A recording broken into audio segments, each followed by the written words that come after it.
विद्यार्थी मित्र हो, नमस्कार.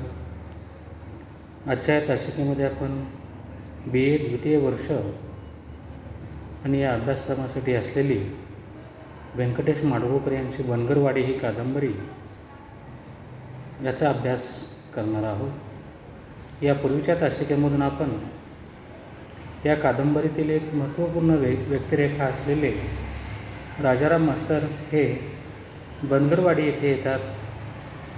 इथे आल्यानंतर त्यांना प्रामुख्याने जो आजूबाजूचा परिसर दिसून आलेला आहे त्याचेही चित्रण व्यंकटेश माडगूळकर यांनी अतिशय हुबेहूबपणे वास्तवपणे आपल्या भाषाशैलीतून केलेलं आहे.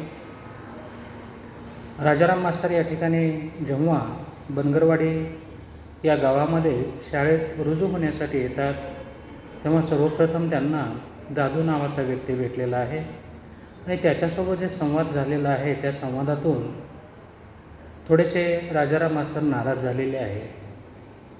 त्यानंतर त्यांना गावातील कारभारी या ठिकाणी भेटतात. दादूपेक्षा अगदी वृद्ध स्वभावाचे म्हणजेच प्रेमळ स्वभावाचे हे गावचे कारभारी आहेत. ते आस्थावितपणे प्रेमळपणे आपुलकीच्या भावनेने राजाराम मास्तराची विचारपूस करतात. तसेच त्यांना आपल्या मुलीच्या हातून पाणी देखील आणण्यासाठी सांगतात. शाळेमध्ये स्वतः घेऊन जाऊन घोंगडे अंतरतात आणि त्यावर त्यांना बसण्यासाठी सांगतात. जेव्हा राजाराम मास्तर कारण कारभाऱ्यांनीच अतिशय आपुलकीने आपली चौकशी केलेल्याचं पाहून राजाराम मास्तरांना देखील त्यांच्याविषयी म्हणजेच कारभाऱ्याविषयी आदरभाव निर्माण झालेला आहे. म्हणून राजाराम मास्तर जेव्हा जेवणासाठी बसतात तेव्हा स्वतः राजाराम मास्तर कारभाऱ्यांना म्हणतात की आपण जेवण करता का. त्यावेळेस त्यांनी कारभाऱ्याने उत्तर दिलेलं आहे की नाही, आतापर्यंत इतका वेळपर्यंत आम्ही या ठिकाणी उपवासी राहत नाही. आमचं 2 वेळचं जेवण झालेलं आहे. आता 3ऱ्या वेळच्या जेवणाची वेळ झालेली आहे आणि मी काही जेवण करणार नाही, तर तू जेवण कर, असं कारभारी राजाराम मास्तराला या ठिकाणी म्हणतात. आणि मग राजाराम मास्तर आपल्यासोबत आणलेली जी भाकरी आहे ती भाकरी त्या ठिकाणी सोडतात आणि जेवण सुरू करतात. त्यावेळी कारभाऱ्याची जी मुलगी आहे, जी अंजू असं तिचं नाव आहे, तिला अंजी असे या ठिकाणी म्हटलेलं आहे, ती एक तांब्या भरून पाणी आणते आणि तिथेच त्या खोलीमध्ये ठेवून जाते. पाहूयात पुढे कशा पद्धतीचा हा भाग वर्णन केलेला आहे ते. कुणीतरी एक काळीभोर पोरगी आली. बाहेरूनच तिने उंबरठ्यात पाण्याचा तांब्या ठेवला आणि माझ्याकडे थोडी बघून ती निघून गेली.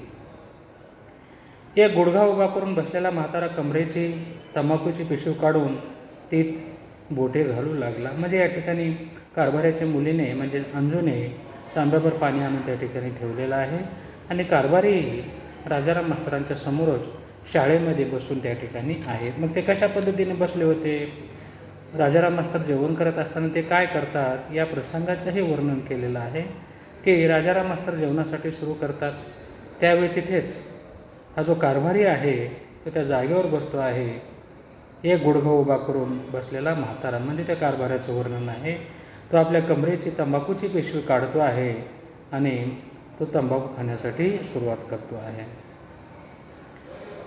भुकेल्या पोटी मी भराभर घास घेत राहिलो.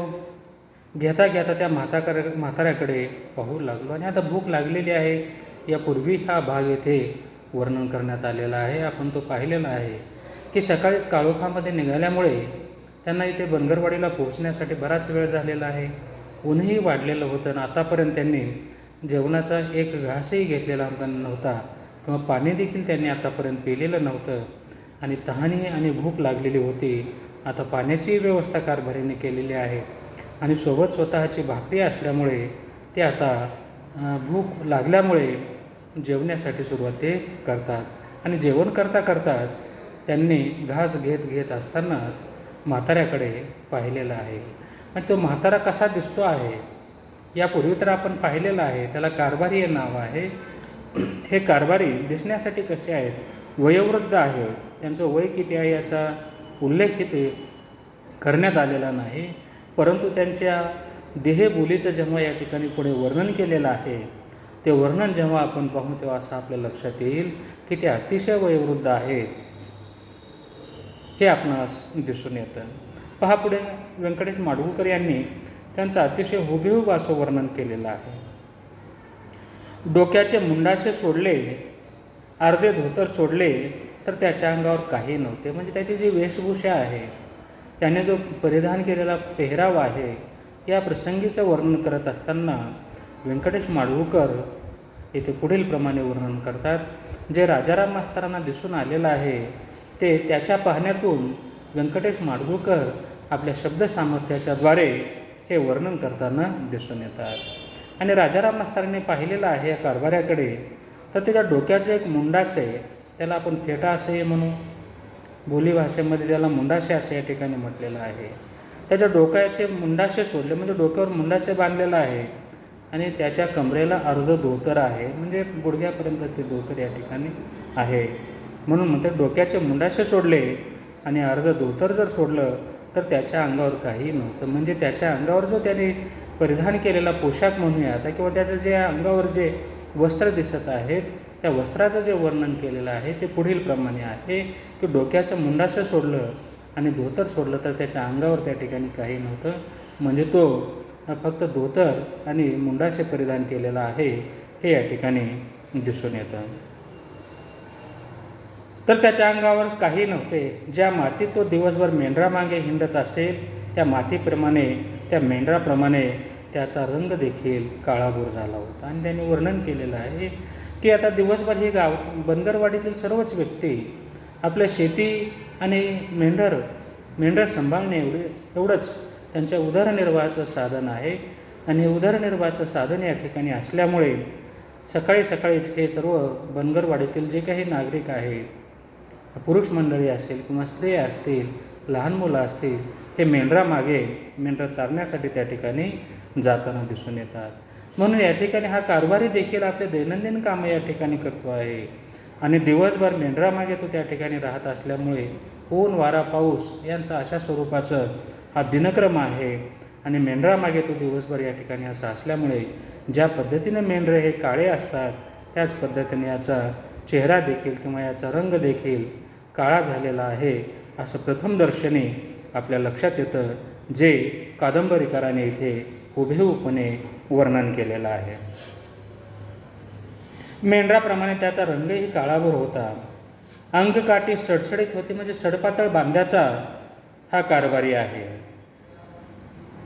उघड्या पायावर झाडे झुडपे लागून पांढरे धोट फरकाटे उठले होते आणि दिवसभर रानावनात असल्यामुळे, मेंढरामागे जावं लागत असल्यामुळे जो माळरानामध्ये जे काही झाडे झुडपे असतील किंवा काही उभं पीक असेल त्याचे रेघा त्याच्या गुडघ्यावर पायावर त्या ठिकाणी उमटलेल्या दिसून येतात. म्हणून झाडे झुडपे लागून पांढरे धोट फरकाटे पडले म्हणून त्याचे व्रण त्या ठिकाणी दिसून येतात. आणि म्हातारा फार पिकला होता. एकाच शब्दामधून त्यांनी वर्णन केले की हा फार पिकला होता, म्हणजे वयोवृद्ध झालेला होता. वयाचा नामोल्लेख नाही किंवा वय किती आहे याचा उल्लेख केलेला नाही, परंतु पिकला होता म्हणजे आता थकलेला होता, आणखीन उतार वयाकडे तो लागलेला होता. तो कशा पद्धतीने दिसतो आहे परत वर्णन केलेलं आहे. कबुतराच्या पिसाऱ्यासारख्या भुवया, पांढरा गोट भरघोस मिशा, बोट वाढलेली पांढरी दाढी आणि छातीवरचे पांढरे कुरळे केस. आणि त्यांनी अशा पद्धतीने वर्णन केलेलं आहे. म्हणजे साधारणतः तरुण वयामध्ये प्रत्येक व्यक्तीच्या डोक्यावर केसही असतात आणि ते केस साधारणतः काळे असतात.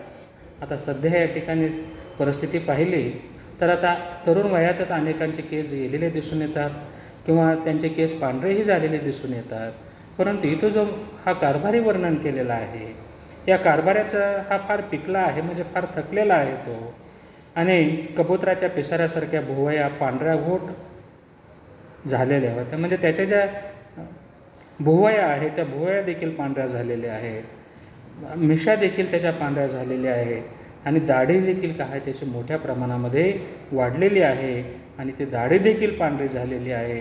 इतकंच नाही तर त्याच्या छातीवरचे केस देखील पांढरे झालेले आहेत आणि ते कुरळे आहेत. वयाचा अंदाज बांधणे कठीण होते, पण म्हातारा फार थकला होता. तसे त्याच्या चेहऱ्यावर सुरकुतांचे जाळे होते.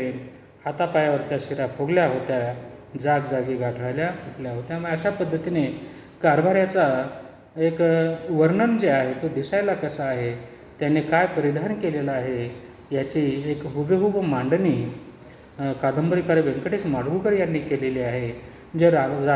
जे राजाराम मास्तरांना प्रथमदर्शनी हे कारभारी दिसलेले आहे त्याचं वर्णन या ठिकाणी केलेलं दिसून येतं. विद्यार्थी मित्र, कारभाऱ्याविषयी आणखीन बरीच माहिती या ठिकाणी पुढे वर्णन केलेली दिसून येते. आजच्या तासिकेमध्ये आपण इथेच थांबूयात. उर्वरित भाग पुढील तासिकेत पाहूयात. धन्यवाद.